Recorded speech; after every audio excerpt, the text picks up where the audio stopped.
If you'd like to have a seat, Jane. Okay. Jonathan. Thank you. Thank you both very much indeed. Before we start, it's very important you have a playing card in your mind, all right? So I want this to be a free choice. So colour-wise, you've got red or black, so which would you rather have? Red. Red, which is diamonds and hearts. Any preferred suit out of those two? Hearts. Hearts, okay. And number-wise, so you've got between 1 and 10. But not 3, because there are 3 of us, but a number? 7. 7, okay, so 7 of hearts, all right? You happy to Yeah. have that card in your mind as we do it? Yeah. Happy that was a free choice? Yeah. Okay, great. Jonathan as well, if you can think of the 7 of hearts as well for me. Excellent. You've got a deck of cards in front of you. Now, you'll notice I've been delightful enough to put these into new deck order so you can see that they're all there. Do have a look and check that they are indeed all present. Happy with that? Yep. Mm-hmm. Then I'd like you to gather up the cards for me and take them under the table and to shuffle them under the table as best as you can without dropping any. Please bear in mind, at no point during this am I going to touch those cards. All right? Those will now remain in your hands throughout all of this. Okay, great. While you do that, and feel free to stop whenever you like, I'm going to tell you 3 stories. 3 stories of coincidence. I promise you these are absolutely real. As far as I know, these stories did happen. Also, let me ask you, how long have you two been together for? 72 years. I think it's about 18 years. Is it 18 years? Yeah. It is that long? I'm doing it in dog years.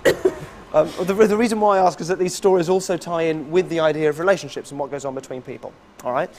The first tale of coincidence, the first one of the 3, this was told to me by my flatmate, Stephen, who I live with in Bristol.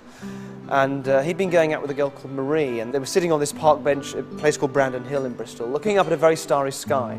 Marie said that she'd never seen a shooting star.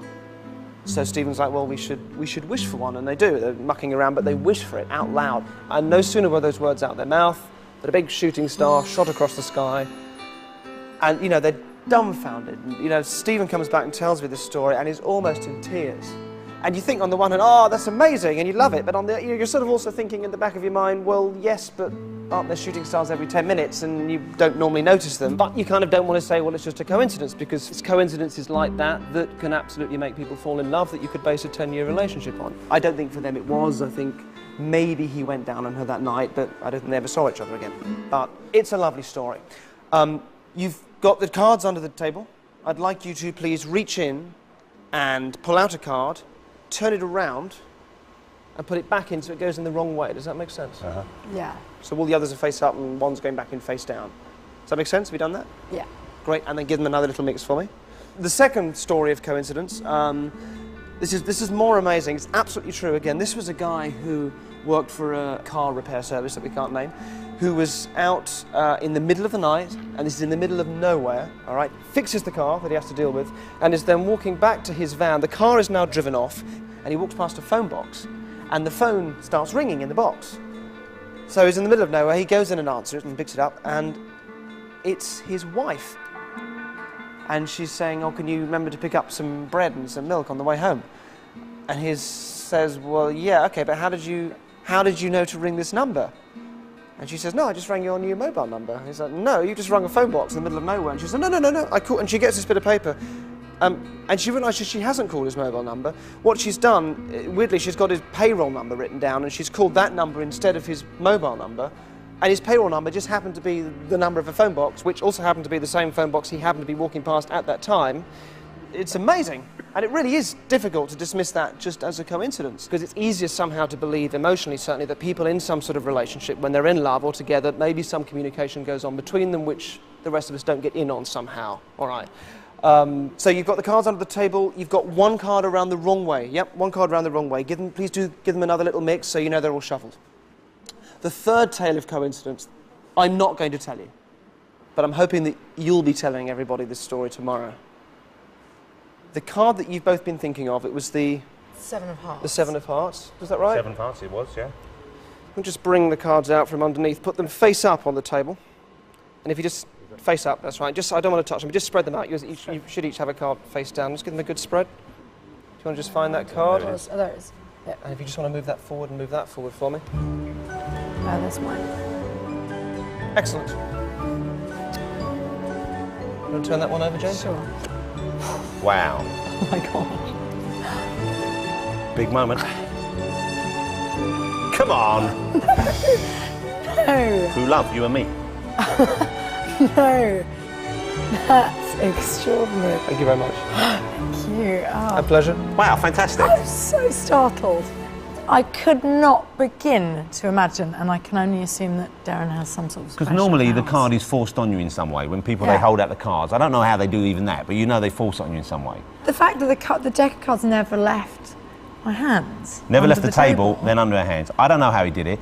I'm amazed. I don't understand. When I had to turn my card over, I still, up until the moment when I turned it, still didn't think it would be the 7 of hearts. I kind of knew it probably would be, because I know how good Derren is. I don't know how he does it, but at the same time, every logical fibre of my being was saying it cannot possibly be the 7 of hearts because you shuffled them. And the fact that we both completely had free will in turning in the card that we turned over, and you chose via free will.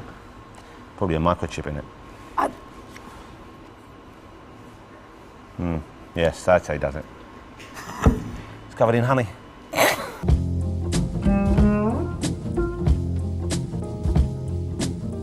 I was never that good at maths at school, yet later would amuse my friends with displays of rapid calculation.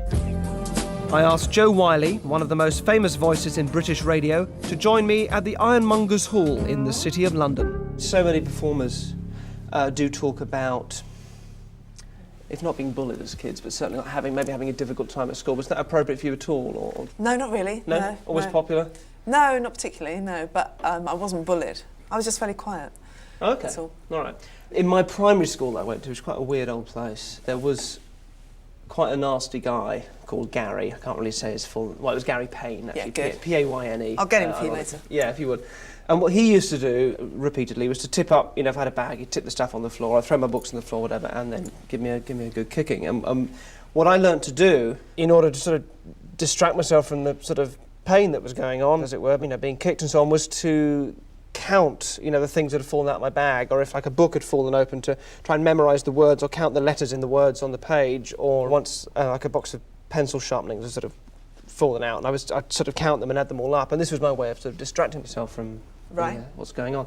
And bizarrely, ended up with a lot of skills from that, which just go back to some unpleasant moron at school. I didn't realise you were so scarred. A little bit. I'd like to demonstrate some of this stuff to you. All right, so you brought a book with you. I did, yeah. And this is the book you're currently reading? Just finished it. You just finished it, excellent. Yeah. Can I just see what it is?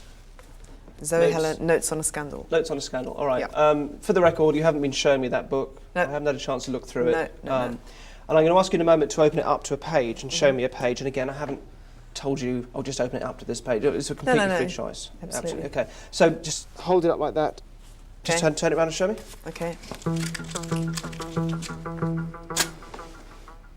All right, from the top. All our money and wads of £5 notes in the biscuit tin. The thing is, Sheba is scared of money because she's never learned how it works. As he went on, I found myself distracted by Sheila's voice wafting in from the next room. No, look, she was saying in an agitated tone, I'm just sure you've got this wrong. Right, no, I understand, but isn't that rather an extreme measure? Richard Smuff. Yowza. Fuck. All right. Turn the book round, don't lose your page. No. So up to the word measure, which is sort of roughly where I got to, which was on the end of the last word on the 8th line. Yep. If you counted up all the letters that I'd read through, to take you up to that word would be 296. Will you please just count through all the letters? Tell me how many letters there are. Go for it. Fine.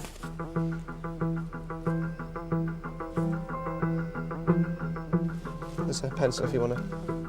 Thank you.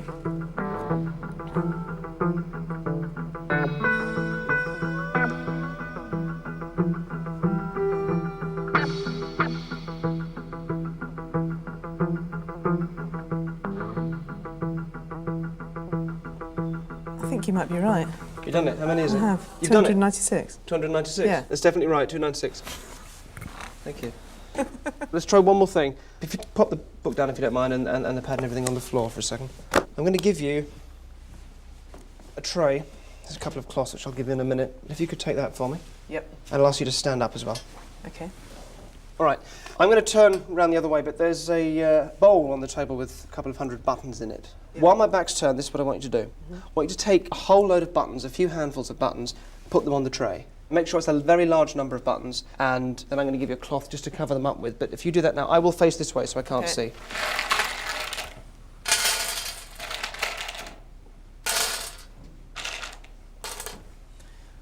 Okay. Done that? Yep. Okay, I want you to put that cloth over the tray so that I can't see how many are there. you done that? Yeah. Okay, and can I give you that one? I'd like you to put that over the bowl so that if I looked at the bowl, I couldn't tell even how many were left. Okay. Yep, it's done. Just make sure the tray's covered, yes? Yep. All right, okay. Hold that in your left hand for me. Okay. All right, and slap me. Really? Can I? Yeah. Really? Yeah. God, that's so long. Harder than that. Like I've really upset you. No, I like don't I've wanna really hurt upset you. Come on, hard. Go. Again, harder. Ah, one more. Go hard. Ah. Take it off. Okay. 49. 49? Yes, 49. Right, Sit down now for I me. count again. That was hard. Yeah. 2, 4, 6, 18, 20, 22, 30, 32, 42, 44, 46, 48, 49. Bingo. Congratulations, well done. Now can I slap you again? No. God, he must have had some bullying in the past. I've always thought that Derren was quite kinky, and just the things that he asked me to do today with the slapping and everything just kind of confirms that. The other thing with the buttons trick that was quite incredible was the speed at which he did it. Just knew down to the very, very button how many were there. When I was doing the book thing and reading out the number of letters, I was thinking, oh, please let it be wrong, please let it be wrong. Oh, no, he's right. And I was quite dumbfounded that he could actually, work it out. It was 296 letters in that little paragraph. Freak. I'm sorry about that. Okay.